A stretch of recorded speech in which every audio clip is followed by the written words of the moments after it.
안녕하십니까. 24시 클럽 이경락과 함께하는 경락TV 방송 시간입니다.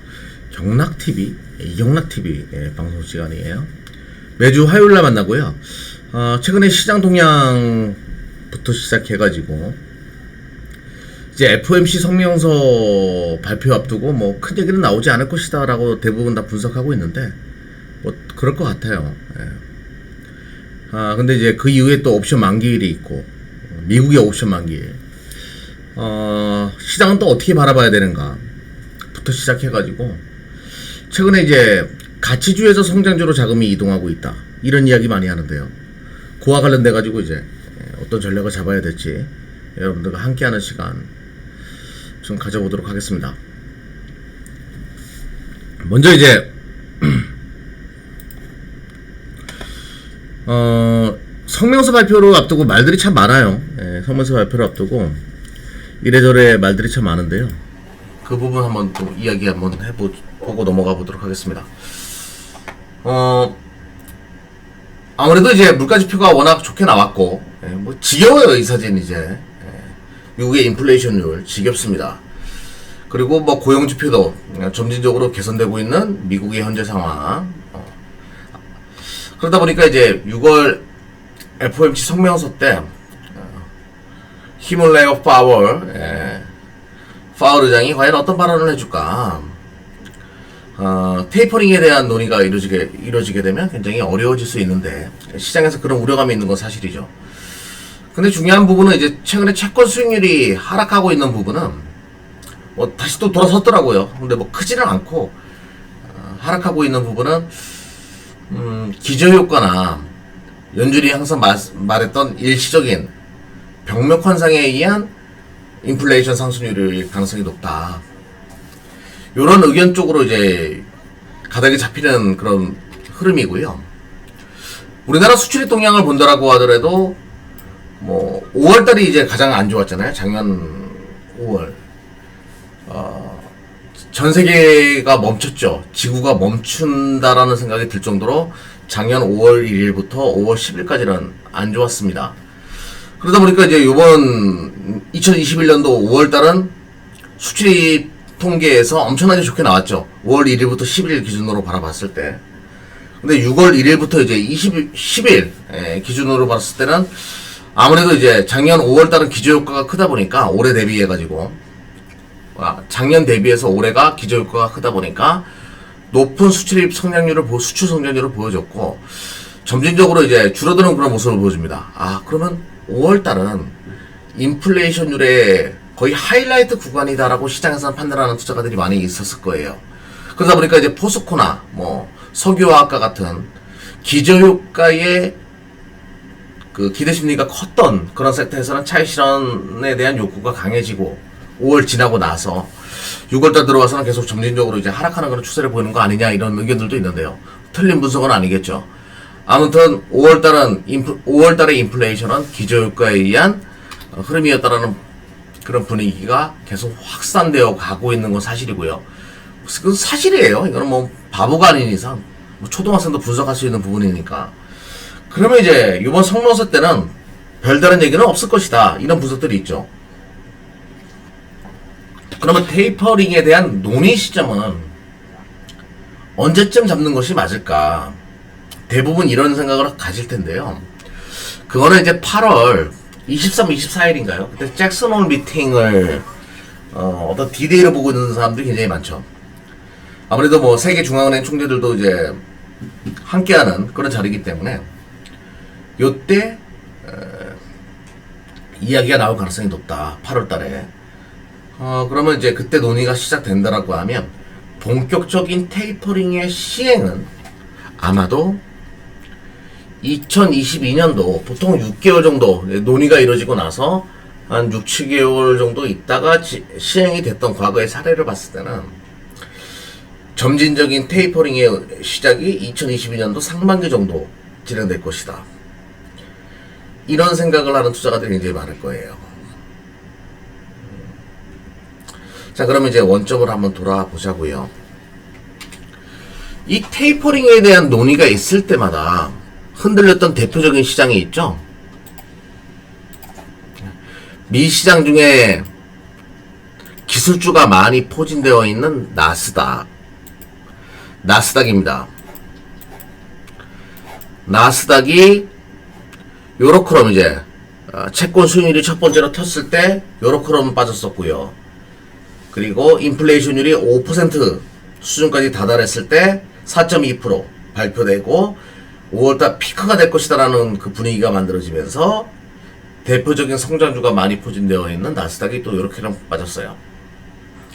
그러면 우려가 현실로 반영됐을 때, 자, 채권 수익률이 텄다, 인플레이션이 이상하다, 현실로 다가왔습니다. 그런데 우려로 빠졌을 때가 더 크죠. 실질적으로 현실로 됐을 때는 조금이에요. 고용지표도 좋아질 수 있다? 그런데 아주 조금 반영합니다. 점진적으로 테이퍼링에 대한 우려감이 내성이 발생해가지고 시장에서 반응하는 그 량이, 그 분위기가 계속 축소되죠. 다시 한번 보여드릴까요? 테이퍼링에 대한 우려감, 채권 수익률이 커지니까 점진적으로 작아지죠. 2월 대비해서 4월, 5월 넘어갈 때 작고요. 5월, 6월 넘어갈 때 고용지표도 개선될 수 있다는 분위기가 만들어지면서 반응을 하는데 굉장히 작죠. 이제는 신경 쓰지 않고 올라가기 시작합니다. 종가 기준으로 최고봉으로 나스닥이가 기술주가 어제 마감을 했어요. 대만 가권도 마찬가지예요. 분위기가 기술주 진영이 많이 포진되어 있는 대만 가권도 분위기가 예사롭지 않죠. 자, 골드만삭스에서 새로 보고서가 하나 올라왔습니다.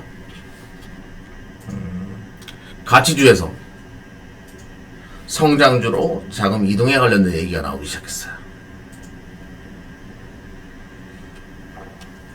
그러면 원자재 관련된 종목들이 최근에 시장에 올라왔었는데요. 무엇 때문에? 인플레이션 기대감으로 인해가지고.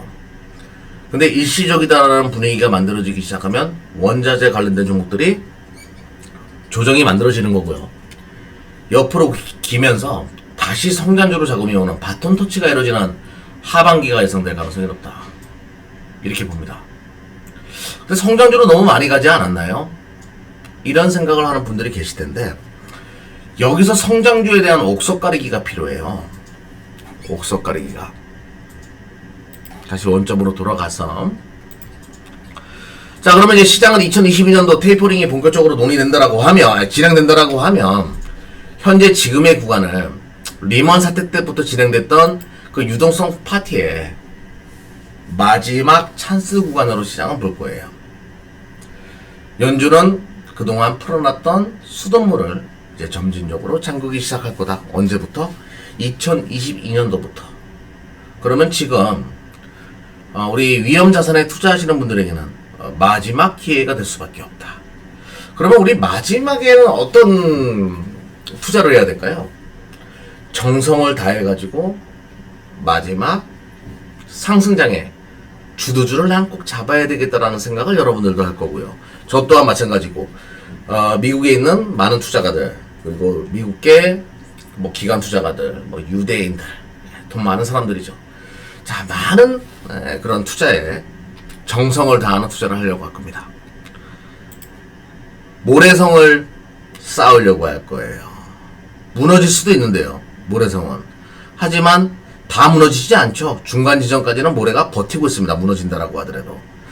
행여나 내가 2월 2022년도 엑시트를 못한다라고 하더라도 모래성처럼 완벽하게 다 무너지지 않는 어느 정도 이제 무게중심을 가지고 있는 그런 종목을 선택하려고 할 거예요. 자, 그러면 첫 번째 테마주 하면 안 돼요, 지금은. 견고하게 버틸 수 있는 거. 그리고 일시적인 원자재 가격 사이클에 대한 기대감으로 일시적으로 올라왔던, 이미 산업 자체는 사양산업인데 일시적인 기저효과에서 올라온 것들 건드기 어려울 겁니다. 구조적인 성장을 보여주고 있는 기존 성장주에서 어차피 성장하는 산업 아니겠습니까? 어차피 성장하는 산업이라고 하면 그쪽에서 승부를 보려고 하겠죠. 행여나 무너져도 모래성처럼 견고하게 가운데 지점은 버틸 수 있는 것들. 그래서 뚜렷한 성장의 속도를 가늠할 수 있는 확실한 성장세를 보여줄 수밖에 없는 산업 구조에 포함되어 있는 종목들, 그런 것들을 선택하려고 할 거고요. 두 번째로는 아무 종목이나 들어가려고 하지 않을 거예요. 마지막이니까 정성을 다해서 진입장부도 높고 중장기적으로 투자 매력도가 높은 것들을 엄선해서 공략을 하려고 할 거예요. 예를 들어서 이런 것들이 뭐가 있을까요? 미국 시장에 구글. 저는 구글이 너무나도 매력적이에요. 유튜브 산업은 더욱더 성장할 겁니다. 여러분들 지금 유튜브를 보고 있죠. 유튜브는 많은 공중파의 광고 수입부터 시작해가지고 어떤 미디어 시장에 한 획을 그을 수밖에 없었고 앞으로도 더욱더 성장할 수밖에 없을 겁니다. 여기에 대한 의구심을 갖는 분들은 없을 거예요. 구글과 같은 종목 없나? 그렇죠. 구글은 진입장벽도 높고 또 사람의 성장 또한 우리가 자신있게 베팅할 수 있는 거니까 시장이 좋든 안 좋든 얘는 계속 올라가죠. 구글은. 그리고 자율주행 시대가 올 것이다라고 하는 것에 대해서 우리는 부인하지 않아요. 자율주행 칩과 관련돼 가지고 가장 가능성이 높은 엔비디아. 그 기술력은 뭐 누구나 다 알고 있는 기업이니까요. 우리 집사람이 지금 카톡을 보냈네요. 봐봐. 이거 안 보면 또 혼나니까.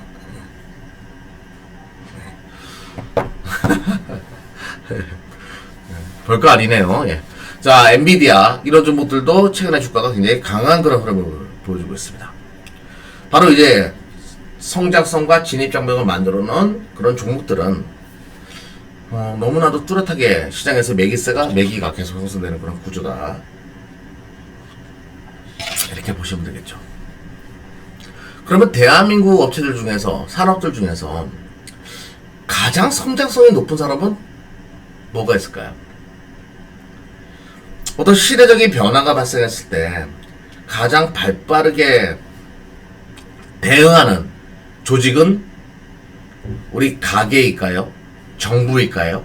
시민단체일까요? 기업일까요? 기업이겠죠. 최근에 SKC라고 이제 동박을 만들어내는 그 기업에서 지금 현재 생산 캐파가 2차 전지용 전기차용 동박의 생산 캐파가 34,000톤인데 최근에 한 근 4년 동안 25만 톤까지 확대한다라고 얘기해요. 거의 8배 정도를 이제 확대합니다. 8배. 이렇게 근 4년 5년 동안 8배까지 성장할 수 있는 그런 뚜렷한 성장세를 보일 수 있는 산업이 뭐가 있나요? 바로 전기차. 2차 전지는 분명히 그러한 산업이겠죠. 이거 안 켜고 있었네. 이거 켰어야지 밝아 보이는데. 아무튼 그런 산업이라는 거예요. 그런 산업. 전기차 관련된 것들에 대해서 우리는 그 성장에 대해서는 우리가 굳이 부인하지 않습니다. 제가 최근에 이제 요거 한번 재밌는 기사 내용 한번 보도록 할게요. 최근에 중고차 가격이 크게 튀었습니다. 우리만 그런 것이 아니라 미국도 마찬가지예요. 전 세계가 그래요. 특히 선진국에서 이제 중고차 가격이 크게 튀는 그런 모습을 보여주는데요. 그 원인 중에 하나는 이제 전력 반도체 부족 현상으로 인해 가지고 신차의 인도 시간이 오래 걸리다 보니까 중고차로 소비에 쏠림 현상이 발생했다. 뭐 그렇게 볼 수도 있겠죠. 두 번째로는요. 여러분들도 아실 거예요. 저도 이번에 SUV를 구매를 했는데 신차를 살 수가 없더라고요. 신차를. 뭐 비싸서 신차를 못 산 것도 있겠지만 쓸데없이 7인승 SUV를 사야 되는데 제가 좋아하는 류의 차가 많지도 않고 그런 것도 있었지만 곧 전기차로 넘어갈 것이다라는 것을 저는 알고 있어요. 제 스스로도 알고 있고요. 많은 자동차를 구매를 원하시는 많은 분들도 똑같은 생각일 겁니다. 곧 전기차로 넘어가는데 굳이 새 차를 사가지고 감가상각을 그렇게 떨어뜨리면서 내가 신차를 살 이유가 있을까? 다 그런 데에 대해서 물음표를 갖는 거죠. 그러니까 중고차 쪽으로 많이 쏠리게 되는 겁니다. 내 차는 다음 차는 전기차야. 하지만 지금은 아니야. 그렇다고 해서 새 차를 사는 것은 지금 너무 무리수가 있어. 그래서 나는 중고차를 사겠어. 이런 합리적인 소비자들이 굉장히 많다라는 거죠. 그러다 보니까 중고차 가격이 뛴 거고 우리뿐만 아니라 미국도 마찬가지예요. 그런 현상이 발생했다. 그러면 확실한 거는 전기차 시대가 오므로 인해 가지고 그때 내가 대기 구매자가 되겠다라고 바라보는 사람들이 굉장히 많다. 그럼 전기차 시대가 이제 계속 오면 올수록 전기차 신차의 판매량은 급증할 수밖에 없는 거죠. 자, 중고차 판매도 어쩌면 전기차 시대를 준비하기 위한 대기 구매자의 소비의 한 형태다라고 보시면 될 것 같아요. 자, 그런 관점으로 보시면 될 것 같고요. 아무튼 전기차는 기업하는 사람들이 아까 뭐 SKC도 말씀드렸는데 앞으로 4년 5년 대비해가지고 8배 생산 캐파를 증가시킨다. 그만큼 8배 클 수 있는 시장이라고 바라보는 사람들이 많이 있고요. 이번 이제 글로벌 EV 먼슬리 LG를 보다라고 하더라도 4월달에 어마무지한 성장분을 보여줍니다. 여기도 기저효과가 있었겠죠. 5월달 어마무지했겠죠. 6월달도 어마무지하고 계속 성장하고 있는 것은 전기차는 맞고요. 그럼 판매량 1등, 2등을 본다라고 하더라도 테슬라가 1등이에요. 그리고 2등이 GM이고요. 근데 여기서 재미난 거, 여기에 들어가는 배터리 LG화학이 주 납품사예요. LG화학 배터리를 탑재하게 되면 잘 팔리는구나, 이런 논리도 성립이 될 수 있고요. 저는 엄밀히 말해서 이렇게 말씀드릴게요. 배터리가 제일 중요해요. 완성차 업체든 신생 전기차 업체든 그 어떤 전기차를 갖다 온다라고 하더라도 배터리가 심장이고 배터리가 엔진인 거잖아요. 사실상 배터리가 그 가격이 가장 중요한 요소고, 그러면 갑질은 완성차나 신생 전기차 업체가 할 수 있는 게 아니라 배터리 업체가 할 수밖에 없어요. 지금 완성차 업체들이 갑질하려고 하는데요. 나중에 보자고요. 가물이 바뀔 겁니다. 이거는 이제 별개의 이야기고, 아무튼 LG화학에다 납품을 하는데요. LG화학은 여러분이 알다시피 그런데 에너지솔루션으로 이제 곧 분사를 할 거예요. 투자하기가 좀 껄끄러운 부분이 있을 겁니다. 그래서 제가 항상 이야기 드리는 게, 오히려 지금은 그래서 삼성 SDI나 SK이노베이션으로 자금 쏠림 현상이 발생할 수가 있습니다 라고 제가 이야기를 드리거든요. 네. 삼성 SDI, 우리 2차 차트에서 매물선을 돌파하고, 검은선 매물선을 돌파하고 지금 고개를 든 상황이고요. 주봉으로 본다라고 하더라도 참 우리 24차 차트의 검은선을 지지하고 요렇게럼 돌아서기 시작했어요. SK이노베이션도 마찬가지예요. 얘는 지금 금음악 상단을 타고 있거든요. 이런 것들은 이제 주봉상, 일봉상도 마찬가지입니다. 오랫동안 기다가 검은색 선에서 부딪히고 다시 노란색깔로 바뀌면서 새로운 국면으로 접어들었어요. 그러면 이제 여기서 많은 생각이 들 겁니다. LG 에너지 솔루션에다가 직접적인 투자를 하기에는 굉장히 껄끄러운 상황에서 자금이 분산되기 시작하죠. 삼성 SDI나 대형주 단에서는 SK이노베이션, 중소형주 중에서는 소재 부품 쪽으로 자금이 분산될 겁니다. 모건 스탠리에서도 최근에 CATL과 삼성 SDI 셀 보고서 내면서 소재 부품단 쪽은 봐야 된다고 이야기를 하죠. 사실상 그건 분석이 틀린 건 아니에요. LG 에너지 솔루션에 내가 지금 투자하기엔 껄끄럽지만 할 수도 없죠. LG화학에 투자를 할 수밖에 없으니까. 근데 얘는 곧 분사돼요. 그럼 여기다 투자하기 굉장히 어려울 때 LG 에너지 솔루션에 부품이나 소재를 납품하는 업체들은 분사나 상관없이 그 성장에 대한 기대감은 계속 누릴 수 있는 거기 때문에 그쪽 부품 소재단 쪽으로 자금이 집중될 가능성이 높죠. 그러면 이제 2차전지 관련된 종목을 선택해야 될 때는 어떤 기준을 내가 선택해야 되냐? 제가 서두에 설명드렸던 성장성이 높은 2차전지 산업에 들어간 섹터, 그러면서 진입장벽이 높은 종목을 선택해야 돼요. 진입장벽이 높은 거. 소재, 부품, 장비단 중에서 다른 업체들이 쫓아오지 못할 만큼의 기술 진입장벽을 만들어 놨거나 아니면 생산 캐파를 극대화시킨 자본의 진입장벽을 만들어 놓은 종목들을 선택할 필요가 있다는 얘기죠. 자, 2차전지 배터리는요, 양극재가 있고요, 음극재가 있습니다. 그리고 분리막하, 전해질, 그리고 각종 소모성 부품을 만들어내는 기업들, 그리고 장비 업체들이 있는데요. 거기서 성장성 플러스 진입장벽, 특히 진입장벽이 중요합니다. 기술에 대한 진입장벽, 요것을 만들어 놓은 기업들을 선택할 필요가 있겠고요. 난 그쪽을 다 분석하기는 어렵다라는 생각이 들면, 제가 저번에도 삼성 SK이노베이션을 얘기했습니다. 삼성 SDI나 SK이노베이션 요쪽을 대안투자처로서, LG화학 분사 또 리스크가 있기 때문에 대안투자처로서 선택을 해놓고 대응해서 바라보는 전략, 보실 필요가 있습니다. 먼저 그러면 짧게 이제 소재단들을 보도록 하겠는데요. 양극재 쪽에서는 뭐 최근에 LNF가 이제 강한 흐름을 보여주고요. 포스코 케미칼도 나쁘지 않습니다. 양극재 쪽에서 고개를 살짝 들고 있죠. 그리고 에코프로 BM이 있죠. 양극재 쪽입니다. 코스모 신소재 이런 기업들이 양극재 쪽의 대표적인 종목이라고 보시면 되겠고요. 음극재 쪽에서는 포스코 케미칼을 많이 이야기합니다. 포스코 케미칼을 많이 이야기하고 최근에 실리콘 음극재 관련돼 가지고 대주전자재료 이런 종목들이 있죠. 대주전자재료 뭐 한소케미칼이 이제 그 뒤를 쫓고 있는데요. 뭐 이런 종목들 한소케미칼 이런 종목들이 있습니다. 전해질 관련돼 가지고는 동아기업이랑 솔브레인이 있고요. 솔브레인 엔케미 원래는 1등이죠. 국내 시장 1등입니다. 엔케미. 그리고 뭐 첨보나 켄트로스죠. 켄트로스 이런 기업들, 이런 기업들이 최근에 또 이제 시장에서 주목받고 있는 전해질 관련된 기업들, 이런 기업들이 있습니다. 그리고 이제 최근에 신흥 SEC가 이제 어셈블리 이쪽 매출이 많이 좋아졌죠. 그리고 캔 뚜껑 관련된 기업들이에요. 상신 EDP 이런 소모성 부품 만드는 기업들도 최근에 살짝 고개를 들고 있는 거. 되게 많은데 왜 갑자기 생각이 안 나죠? 아무튼 이렇게 부품 소재단 쪽 여러분들이 분석해서 한번 더 바라보면 좋은 투자 결과 나올 수 있다. 이 선에는 다시 볼 때가 됐어요. 성장주 쪽, 국내의 대표적인 성장주 2차전지 다시 볼 때가 됐다. 라는 말씀을 남기면서 오늘 방송 마무리 짓도록 하겠습니다. 그리고 제 개인 유튜브 진행하는데 요즘에 많이 못 찍어요. 제가 너무 시간이 없어가지고. 아무튼 뭐 다시 한번 이제 개인 유튜브 열심히 또 준비할 테니까요. 이경락 유튜브에 치시면 이경락 24시 클럽이라고 뜰 겁니다. 구독과 좋아요도 부탁드리겠습니다. 시청해주셔서 감사합니다.